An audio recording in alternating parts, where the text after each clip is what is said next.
All right, I'm going to go ahead and call the meeting to order of the Urbana Sustainability Advisory Commission at 7:04 p.m.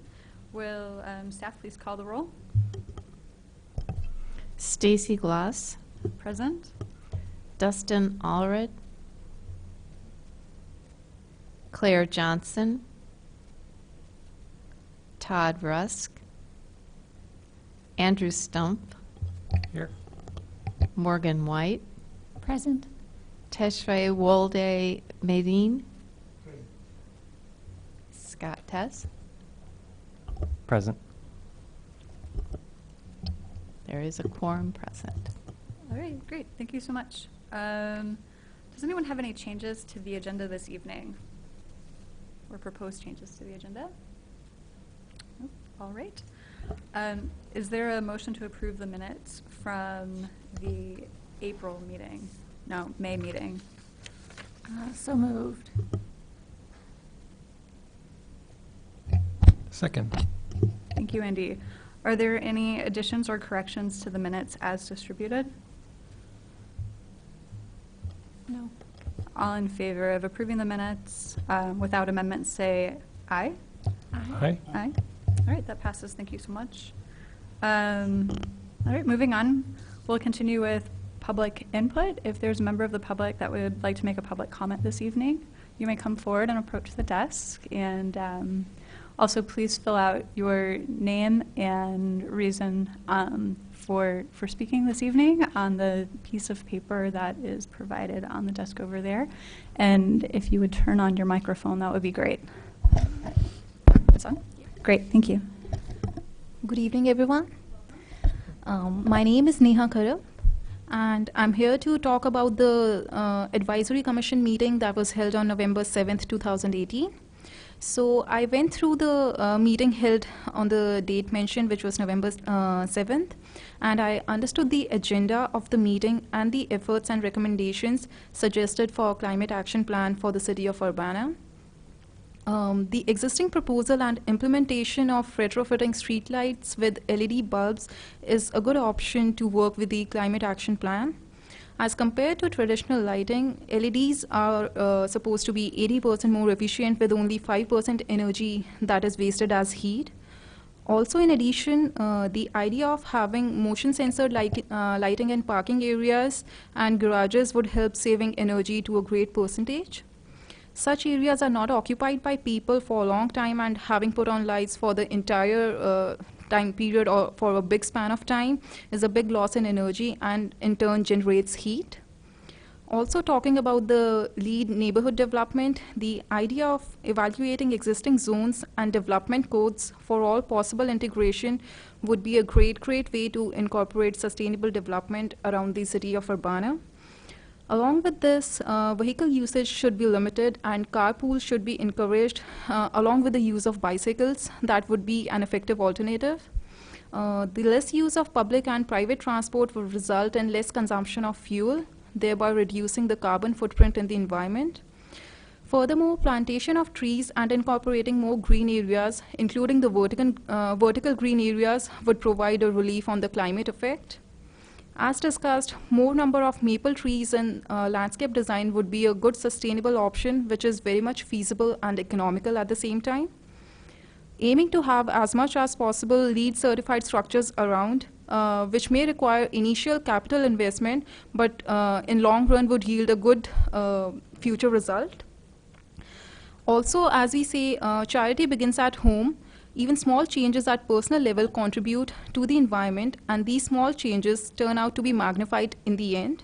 For example, replacing a leaking tap at home would help save water wastage and contribute to the sustainable society welfare.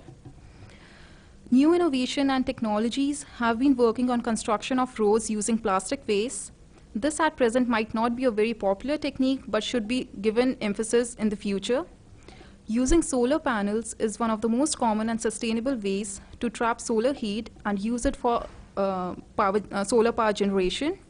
An effort could be made in getting the panels installed on private residences and not just on huge public buildings which have huge terraces.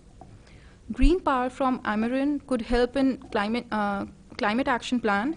not knowing the exact numbers or statistics of about how much it is incorporated, but it could prove to be a great contributing factor overall. Furthermore, use of certified woods for construction would be another sustainable move for the city. As most of the construction involves wood, it would make quite a difference to the climate and environment on the whole. Talking about the iMatter, the resolution proposal is a great way to get things implemented as quickly as possible. But to be realistic, such huge changes need time and patience. The aim should be to achieve maximum output in minimum time period. To summarize, sustainable alternatives and recommendations could be found even in the smallest actions of our daily lives. One just needs to be aware and active about their activities and habits. That's all. Thank you. Thank you. Are there any questions for Neha? I support it all. Thank you. I see that you were reading from a prepared statement. Would you be willing to either send that Sure, to I have an me so extra we copy can, with me, or an yeah. extra copy? Yeah. Okay, if you would give that to Barbara, that would be Sure, I'll great just get for one. our Yeah. minutes. Thank you. Thank you. Do I need to write my name or something in it? As we all point. No, I mean, this thing. Oh, sure, that would be helpful too. Okay, Thank you thank very you. much. Okay, moving on. Scott, would you present the staff report? Sure. Good evening, Commission. First, an update on the Climate Action Plan. Solar Urbana-Champaign 3.0 is launched. We have many well-attended solar power hours already conducted, more coming. They're all listed at solarurbanachampaign.com. I was told today that we have our first verbal commitment for our first solar array. It's not inked yet, so I won't reveal the details, but that's pretty exciting to get a commitment this early on in the process. So really pleased about how that's proceeding. We're going to be tabling at the farmers market a few weekends throughout the summer. If any SAC members are interested in working at the table as well, feel free to send me an email and I'll let you know. The weekends will be there. You may have received an email with a doodle poll that had all the dates, so if you want to fill that out, that would be great too, based on your interest and availability. Are you going to remind us what we signed up for? I can. Let me Thank make a you. note to send that up to you.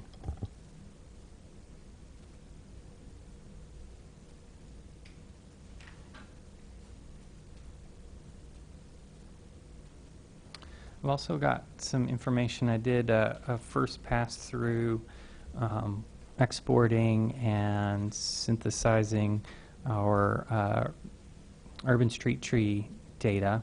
You may recall we have goals to build resilience in our street trees through diversity, and we're working to diversify family, genus, and species.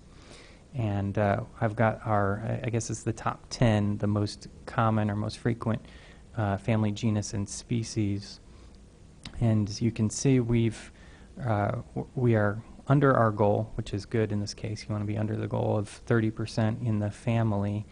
Our genus goal was to be no more than 15%, and we've got Acer, which is maple, correct? Acer is substantially above the goal of 15%. So that's, we can't plant 0 maples for the next 20 years because then there will be a population crash at some point of maples. But we're planting less of those since we have so many. And then with species, we've got several that are over our 5%. That first one, Malus species, SPP is for species, is crabapple, if I recall correctly. Yeah, I'm getting a head shake, yes. So we have a lot of those. I wonder, I haven't asked the arborist if maybe those are planted by residents over the years rather than the city arborist. It doesn't seem like a tree that they would so frequently choose to plant. So the Arbor Division is very aware of these counts, and I mentioned in a previous staff report they had some grant funding, bought some additional trees this year, and we're very cognizant of the family, genus, and species as they were selecting, working for diversity there. So we continue to work on that. I'm mentioning in the staff report some public engagement. I spoke at a Congress of Qualitative Inquiry at the University of Illinois, talking about the experience at the UN Climate Conference. I've talked about that here previously, so sharing that story in another venue. U-Cycle, on the day that we were selling rain barrels and compost bins, U-Cycle partnered with the Park District to conduct a compost workshop. They were pleased with the results and are planning to do that again next year. We'll see if we can get it maybe the week before the rain barrel and compost bin sale next year, and that'll be a nice event to drive folks to our event to purchase products. Courtney also spoke to pre-K students at a local academy about recycling. It's part of her standard duties of building a culture of recycling in our community. And she also was participating with other communities in the electronics recycling recently. And I've got, just recently I did receive the data for both the electronics recycling and the rain barrel and compost bin sale, but I haven't had a chance to synthesize that into a chart that's going to be meaningful. So we can look forward to that in the next staff report. And Stacy and I had talked about canceling the July meeting of the SAC as it would be the day before 4th of July, and so folks may be taking a long weekend or a whole week, and we may struggle to get a quorum that week or that particular Tuesday. So the next meeting would be August 7th.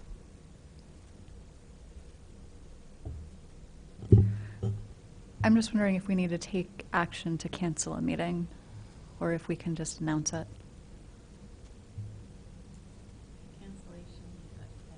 It's fine? Okay, thank you. Are there any questions from the commission for Scott about the report? Okay, thank you. I will open the floor for public input at this time. If anyone from the audience has any questions about the staff report or the information that they just heard. Okay, moving on. This evening we have a guest speaker, Frank Holcomb, who works with Searle, that will be presenting to us on geothermal technologies. Welcome, Frank. Thank you for being here, and we look forward to your presentation. Thank you for having me. I really appreciate the opportunity. And maybe mention what Searle is. Yes. Just get the technology working here.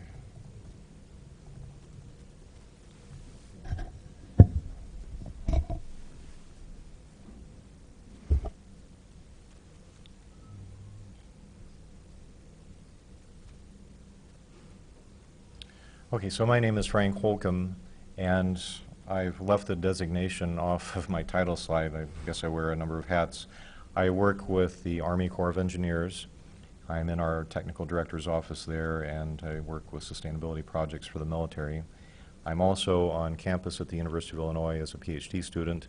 I'm actually on long-term training from the Corps of Engineers through the 3rd of August. I'll be going back on the 6th of August to continue my studies part-time. And I guess I should add a little disclaimer. What I'm about to present to you today are my own views and not necessarily those of the U.S. government or the University of Illinois. So with that said, Morgan actually asked if I could give a little presentation on geothermal systems. That's one of the areas that I'm working on with my PhD research, along with Andy Stumpf and the Illinois State Geologic Survey. We have a project with the Department of Energy. This presentation will be focused on residential systems, so something that a general consumer might be interested in, as there are many flavors of geothermal energy. I have a number of information sources listed on this slide, and what I'd like to do is I have a 2.5-minute video produced by the Department of Energy, which is pretty much basic geothermal information. I'd like to play that just to start this off. So, bear with me.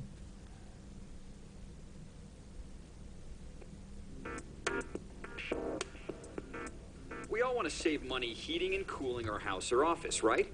The answer may be under your feet, literally.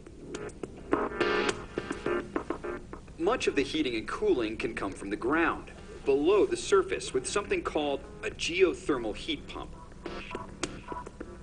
You see, below the frost line, about 10 feet down, the Earth maintains a nearly constant temperature of 54 degrees. We can tap into this energy to provide heating in the winter and cooling in the summer. Okay, now here's how it works. Bury a loop of pipes, called a heat exchanger, just below the surface, and fill them with water or a water and antifreeze solution. During the winter months, the air is usually cooler than the temperature below ground. The solution circulates in a loop underground and absorbs the Earth's heat. This heat is brought to the surface and transferred to a heat pump. The heat pump warms the air, and then your regular heating system warms the air some more to a comfortable temperature. Finally, ducts circulate the air to the various rooms. Now, a huge benefit is that the geothermal system doesn't have to work as hard to make people inside comfortably warm, and you save lots of money on your heating bill. In the summertime, the system works in reverse. When it's hot outside, the temperature below the surface is cooler than the summer heat. So the fluid in the loop absorbs heat in the building and sends it underground. The ground's lower temperature cools it, and it's circulated again and again. Now you're saving money on air conditioning. Now, this church uses a large geothermal heat pump to heat and cool the building. It has a very big parking lot, which lets it spread out its loop horizontally. But if you don't have all that space, you can go straight down and use a vertical loop system instead. Geothermal heat pumps can be used just about anywhere in the U.S. because all areas have nearly constant shallow ground temperatures, although systems in different locations will have varying degrees of efficiency and cost savings. The constant temperature of the Earth just below our feet is a sustainable resource, literally in our own backyard. It's a clean energy source ready for us to use to heat and cool our homes and buildings while lowering our utility bills.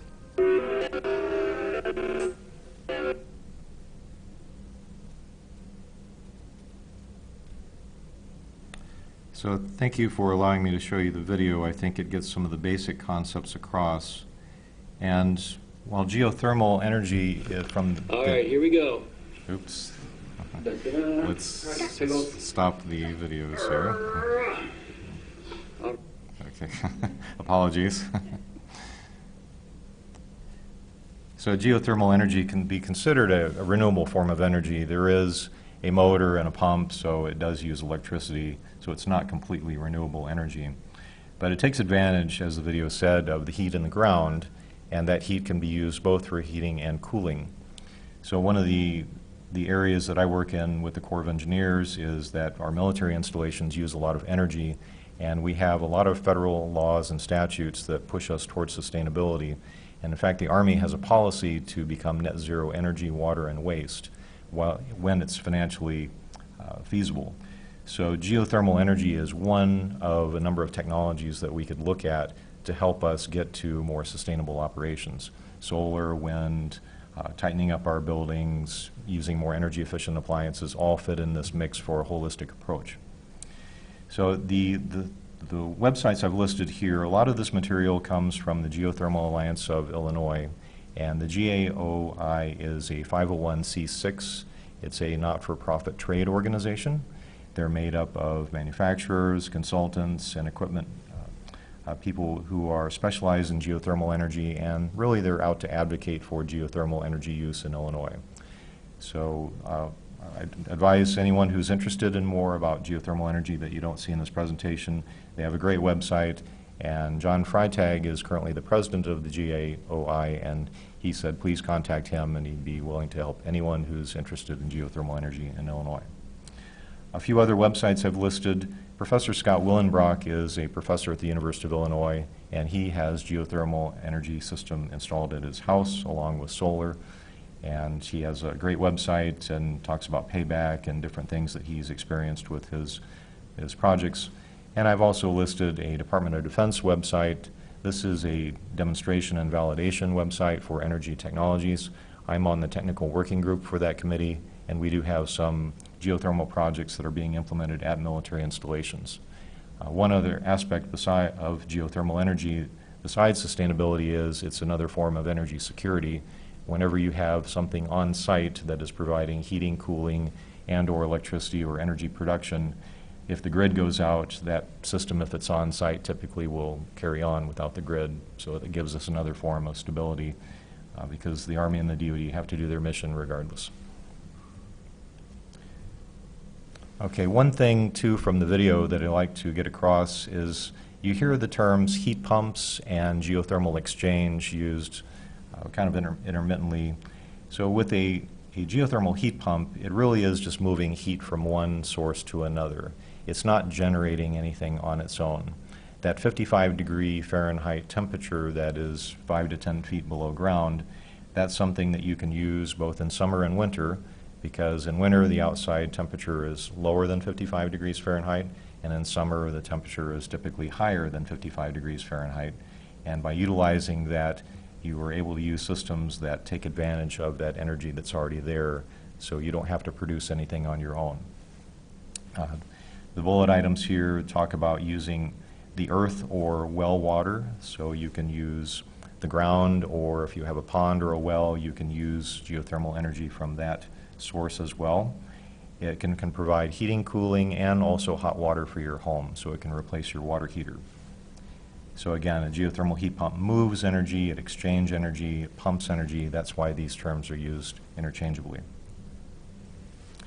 So as the video mentioned, the basic ground source heat pump is you're using heat from the ground, and typically you're using some sort of a loop to circulate water or a water glycol mix.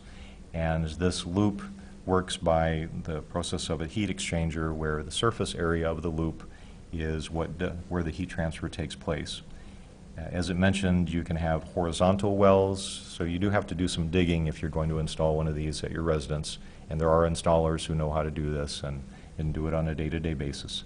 You can install a horizontal well to put your heat exchanger or these pipes that go in the ground, or you can go vertically if you don't have enough room, say in your backyard, you can just go straight down.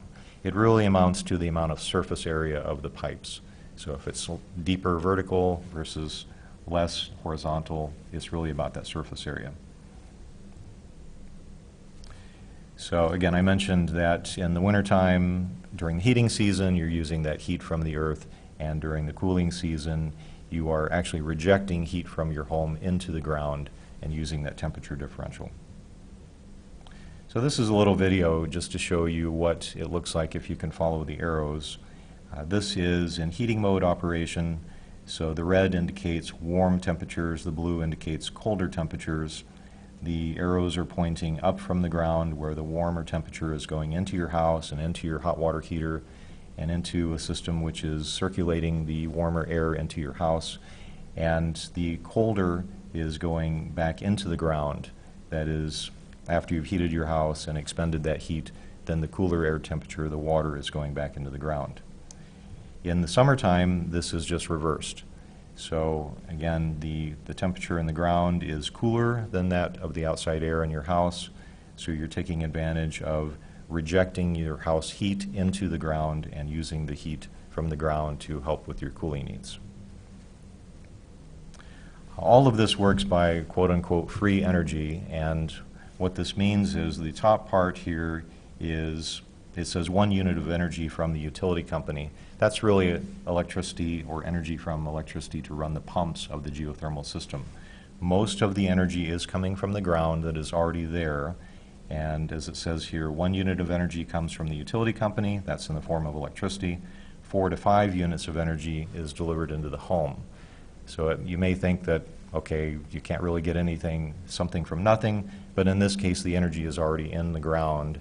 It is in the ground from the sun heating and the earth up over time, and the soil and the water that you're extracting it from acts as a heat source. So it's a form of energy storage. That's why these systems are so efficient.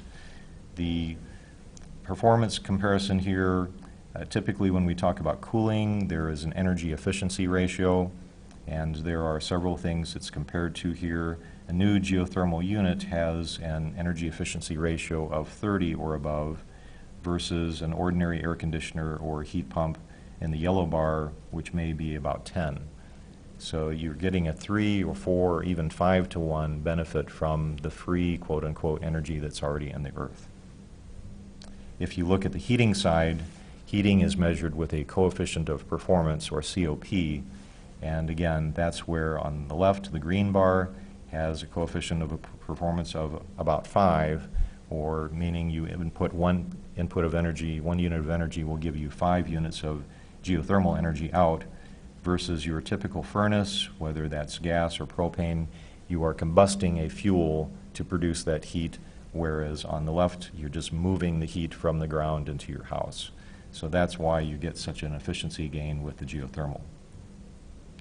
Some of the operating costs, and again, these are from the Geothermal Association of Illinois' website.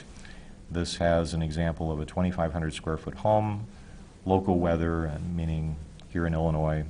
The geothermal cost for running this, the system, is $780 in this example. If you had a high efficiency natural gas or air conditioner, it might be about double that. And what does high efficiency natural gas furnace mean? They have natural gas furnaces that are maybe 98% efficient. Our house was built in 2003, and our furnace was a 90% efficient unit. So one of the considerations you might have if you want to implement geothermal is, if you're building a new house, great, you can build that right in, and while they're doing the digging for the foundation, they can do the digging for the wells. If you have an existing house that you want to retrofit, it's probably best to wait until you're going to replace your furnace and air conditioner at that time and replace it with a more efficient unit, whether that's a high efficiency natural gas furnace or a propane furnace or a geothermal unit. Those would both be good. But the geothermal unit is always going to be better. It's always going to be more efficient.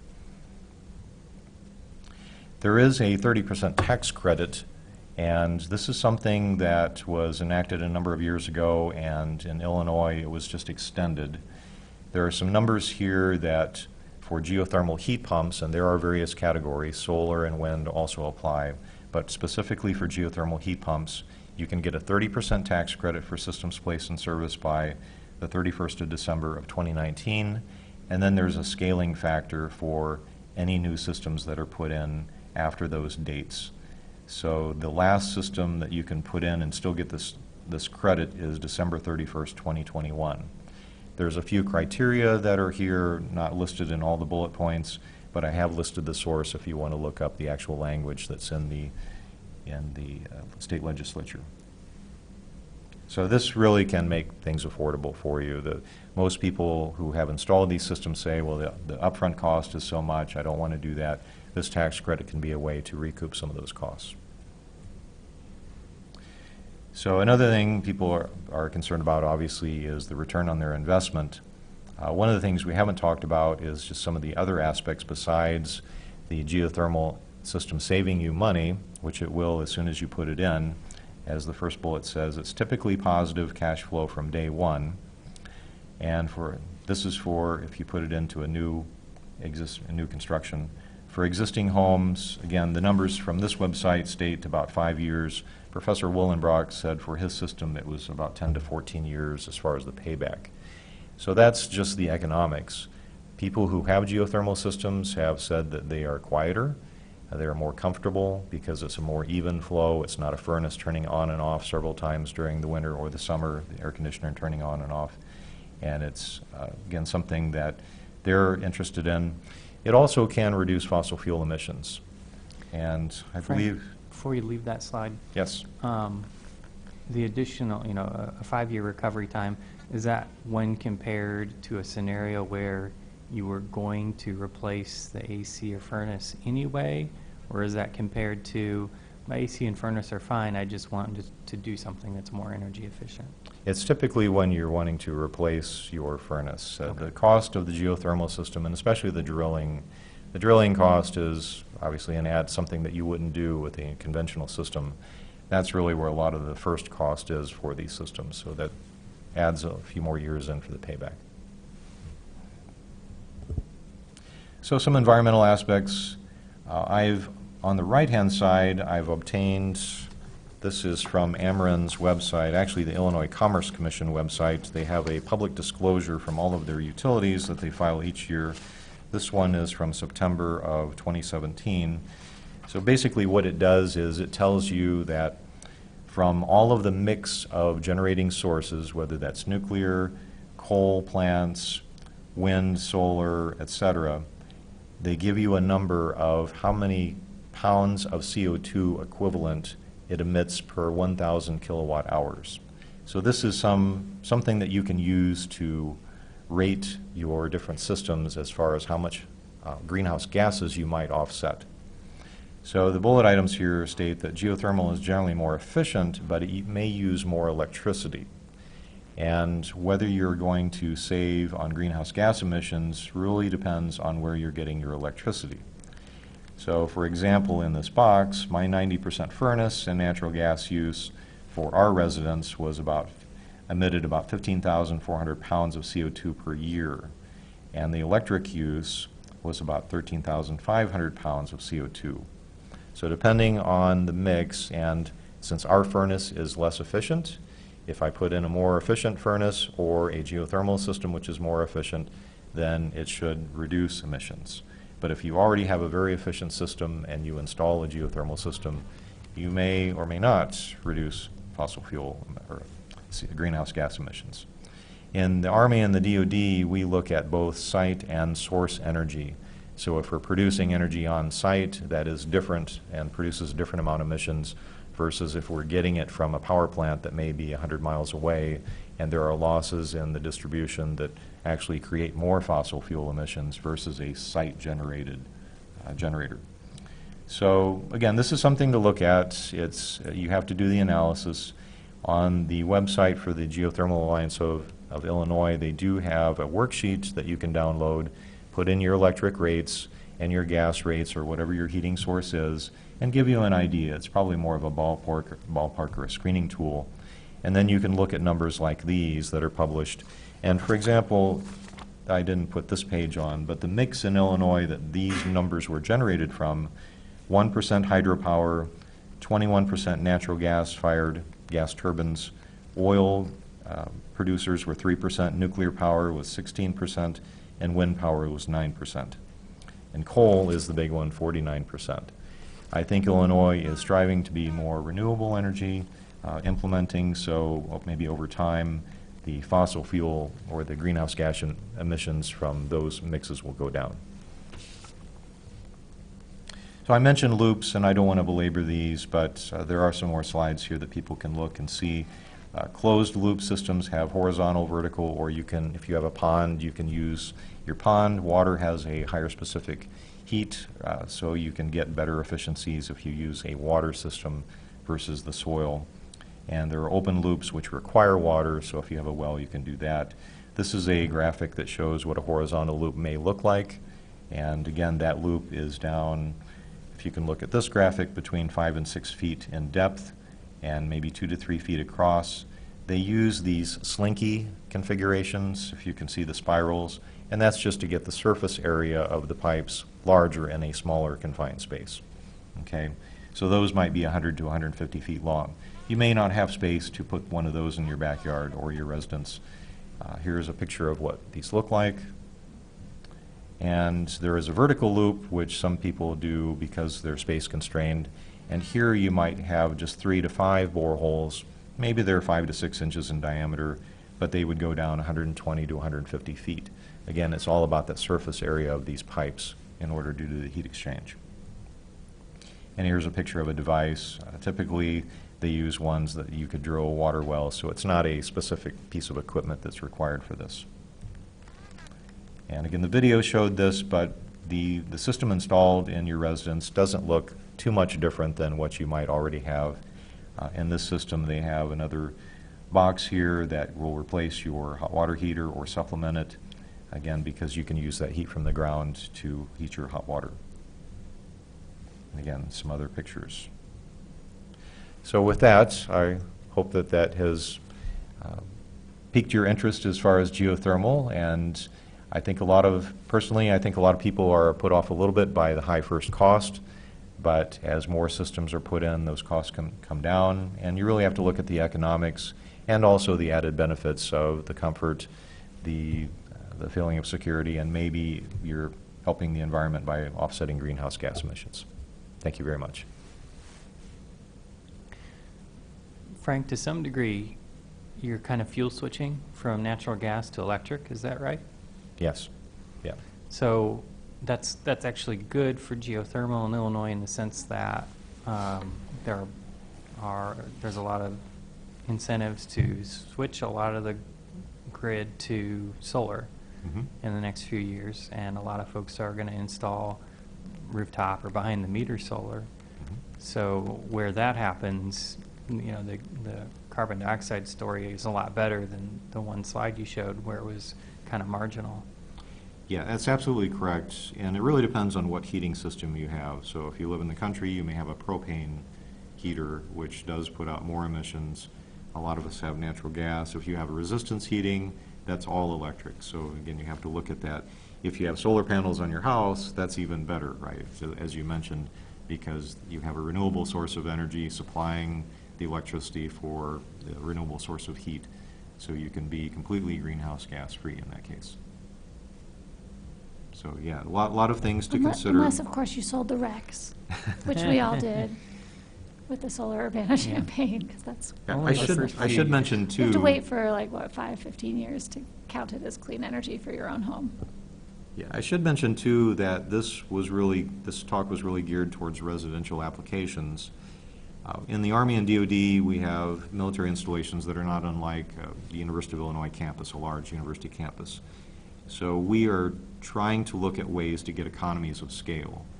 And if you look at an apartment complex or a campus that has lots of buildings, you can drill 1 or 2 big wells and supply all of those buildings with just 1 or 2 big wells versus the eaches. So in some sense, the eaches, each house has its each system and each set of wells. Those for residents, those are what we are stuck with, or that's what we live with. But if you have the ability to kind of rise up a little bit and look at a bigger picture, there are some apartment buildings here in town that use geothermal heating and cooling, so they get that economy of scale.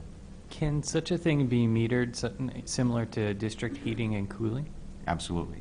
Yeah, so what you would probably do is, since they're circulating a water glycol mix through the pipes, you could put a flow meter and just see how much each residence is drawing. So yeah, that would be one way to do it. Frank, how much more expensive roughly is vertical drilling over horizontal? And what would be kind of the smallest size lot that you could do for, say, a 2,000 square foot house? Yes, I don't have, unfortunately, numbers for the vertical drilling. I know it is more expensive, and Andy may have some numbers there, or perhaps Scott Willenbrock. For the size and the scale, I think the graphic showed maybe 3 to 5 boreholes, and they don't have to be spaced very far apart, maybe 10 feet apart. So they would easily fit within a regular size lot. I think that's what people are facing versus the horizontal. They just don't have the room to maybe do those 100 to 150 foot trenches, but they do have room to put 3 to 5 boreholes in that size. And there are drill rigs that actually can work in a basement, so they can get them in the basement, and could actually drill them in the house. Oh, through So- the floor of the basement. Yeah. I was going to also mention that there are examples of like subdivisions going to geothermals, like using a district Mhm. system in a subdivision. There are examples.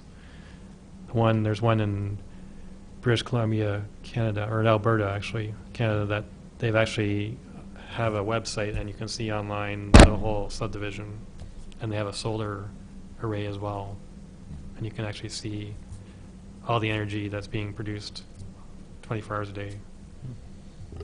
What's in your square is a large community district geothermal loop that feeds downtown Urbana.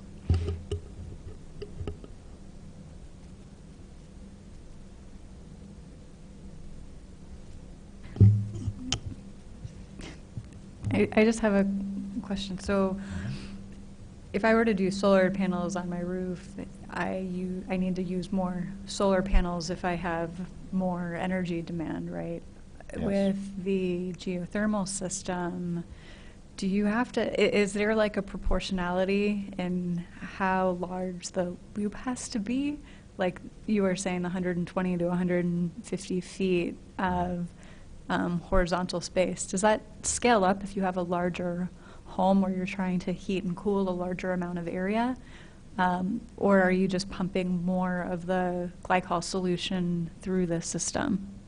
Yeah, it's a good question. There's a limit on the flow rate, a practical limit on the flow rate. So it would scale per basically the square footage or the energy usage of your home.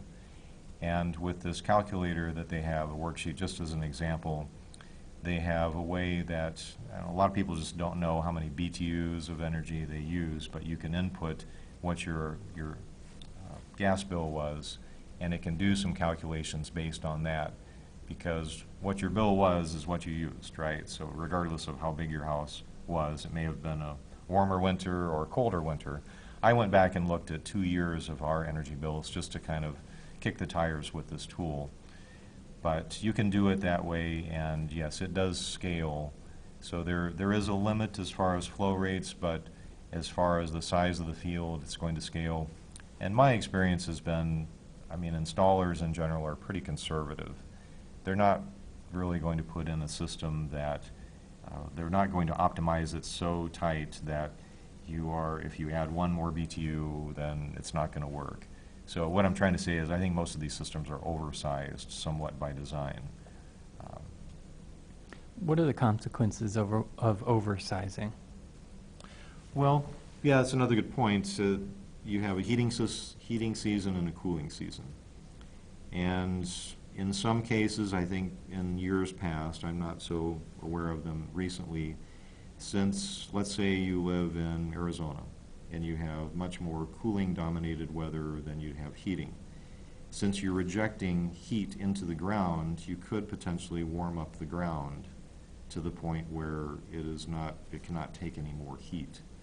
So those are concerns that if your system is not balanced, or if you don't have your return and supply spaced adequately enough, you could have localized heating. But again, that's something that I haven't heard of recently. It's something that's kind of maybe a folktale in the past. So those are considerations. But the system itself, once you have those pipes in the ground, Scott Willenbrock on his website, he estimated you have a 50-year lifetime of those pipes. And it's plastic, it's not going to corrode, maybe there's some other issues there. For the system in your home, so the compressor and the things that are furnace-like, you may have to still change those every 20 years. Mm-hmm. So that, I guess for the economics, you wouldn't have to start all over again after every 20 years. Maybe you get like 2.5 times the amount before you'd have to look at re-drilling or expanding. And there are ways too that if you needed a larger field than what you had, you can drill a few more holes and extend piping out. That's something that you could potentially do. Frank, in the video it talked about the geothermal would not necessarily preheat, but it would get the air up to a certain temperature, and then you'd have to finish heating it, or I guess finish cooling it in the summertime.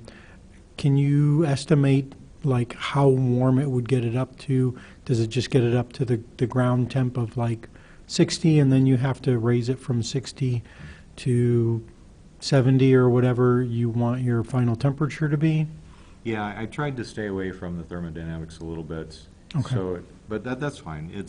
I guess the main point is you still need either gas or electric heating to be the backup or the final finishing. The heat pump actually has that built in. So the way it works is kind of like an air conditioner. You have a compressor, an evaporator, and a condenser. So if you have a cold winter, there are some backup systems. A lot of the backup systems are resistance strip heating.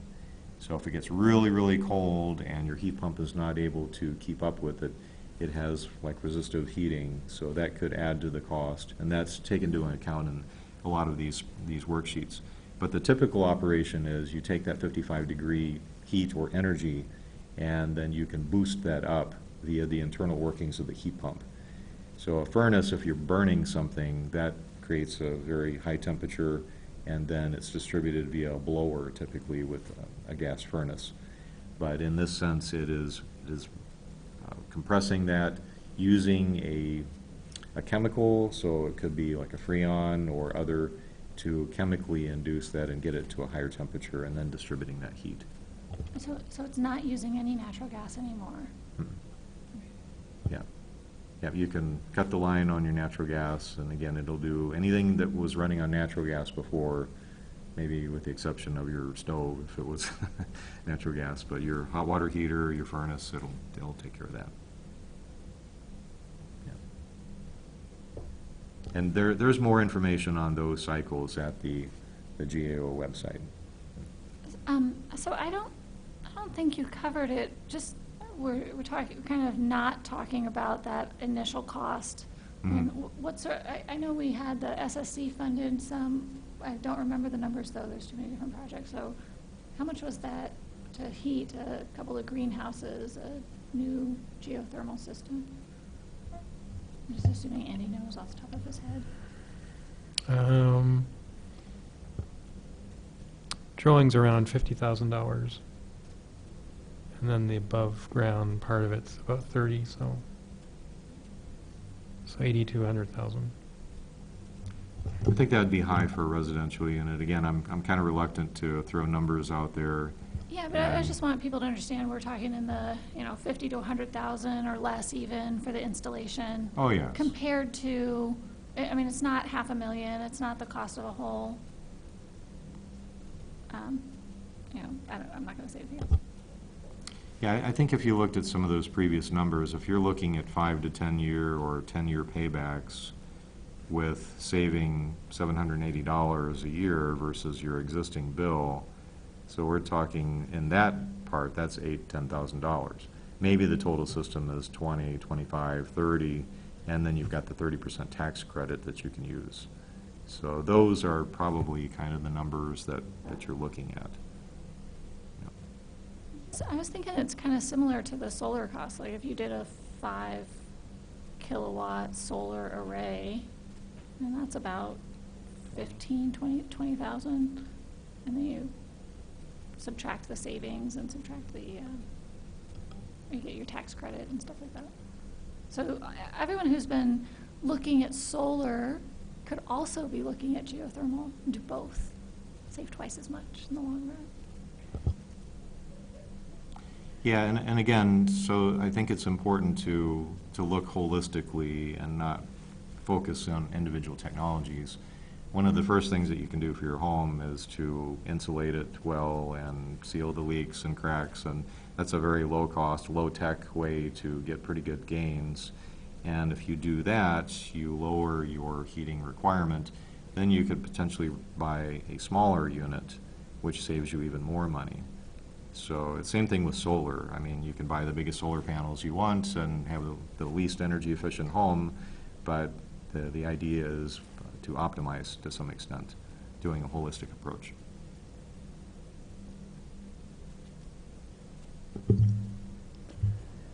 I have another question that's related to underground. So I know that at 10 feet down and deeper, you're not going to be dealing with, you're below the frost line, and so you don't have any of the freeze-thaw issues. But your piping does have to come up through an area that could be, subject to frost heave or freeze-thaw issues. Are there any breakpoints with that, or I don't know what I'm asking? Any maintenance issues that customers have sort of come back with after a few years, where they notice that that's an issue at the point where the pipes are sort of like shallowly in the ground? Yeah, not that I'm aware of. They typically use a flexible plastic pipe or PEX, and that is going to flex when the ground flexes. They seal all the joints using some adhesive. It's sort of like plumbing in your house. Once they use that stuff, you're not going to have any leaks. And so not that I'm aware of. I understand the question, but not that I'm aware of. I think that's probably one of the least worries. Now, one thing I didn't talk about is some people use the the radiant systems in their floor, and that's kind of a similar type of thing where they have tubing that's run in the floor, you run a warm fluid through it, it's typically covered by concrete, or and then throw carpet over it, it gives a uniform heat. And, you know, if you have a leak in one of those systems, that's going to be a bad day for you. But they've gotten to the point where I think nobody really worries about that anymore. I guess the alternative is to actually install a radiant system in the building or in the house. So instead you can circulate water through the walls, the ceiling, and actually cool and heat rooms like that. So.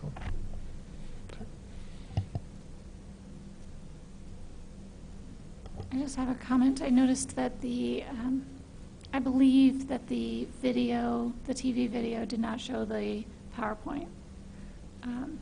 The one on UPTV, from what I could see. So I might be wrong, but if it didn't, it is posted on, can you say where it's posted on the SAC website? I know it's up there. It's on the SAC website Just call for it this there. meeting date. All right, are there any other questions from the commission for Frank? Great. Thank you very much. Thank you so much for your time this evening. Appreciate it. Really Thanks for having informative. me. Thank you for being here. Mhm. I will open the floor for the public to ask any questions about the presentation. Do you have any questions? Okay, thank you very much. This evening, just continuing, we have new business to discuss recruitment of a youth SAC member. As all the commissioners know, but maybe the audience is not aware, we recently updated our bylaws so that this commission can accommodate a youth seat to have input from a member of the Urbana community who is aged 14 to 18 that would age out on their 18th birthday. And their role would be to participate in the commission. Because they are under 18 and are not able to legally vote, they would not be able to vote on any binding actions that we take. But their input and comment is welcome. We would, like to just talk about ways this evening that we might do a little bit more recruiting for that role. I have talked to a couple of people in the community. I might know somebody with a 14-year-old that is interested. Maybe they would have to apply. All applications should be sent to the mayor's office. I was going to ask, how do we is it normally word of mouth to find commissioners who are interested? Do we have a process? Word of mouth, we've done email marketing. We can do that again. I don't know that we have a lot of 14, 18-year-olds on our email list, but maybe parents, maybe that goes to parents. I think an email, just a new opportunity for youth to be engaged in sustainability in the community. What about connecting with the students that had submitted all of the resolutions and iMatters and report cards? Okay. I think we've notified them.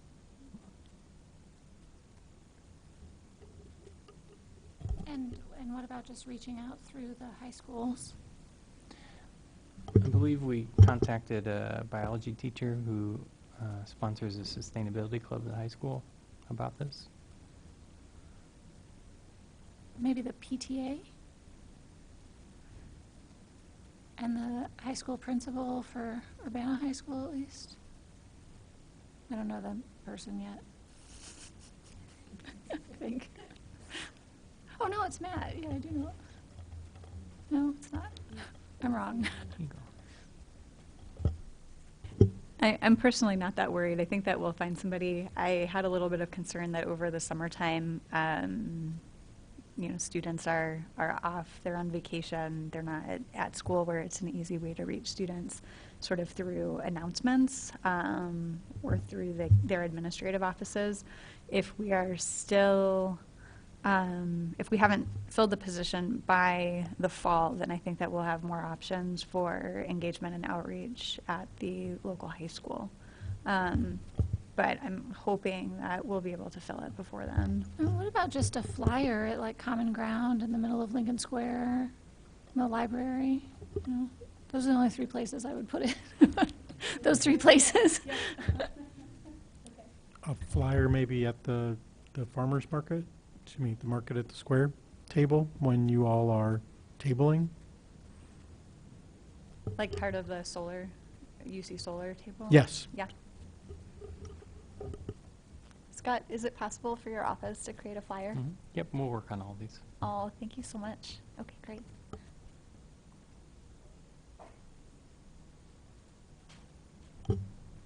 Okay, if there, anyone else, any other comments on that? All right, are there any announcements this evening? Come find the UC Solar 3.0 tables at the farmers markets. That's all I really have. What about Pollinators Week? Do we have it? There's a Pollinator Week this month. That's what I know. Nobody else? Or it's Pollinator Month. It's Pollinator Month. Plant your, take care of your milkweed and plant your perennials.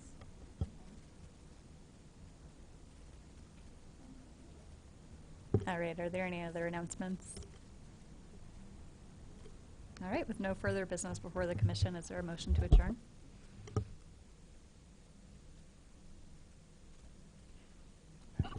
I move we adjourn.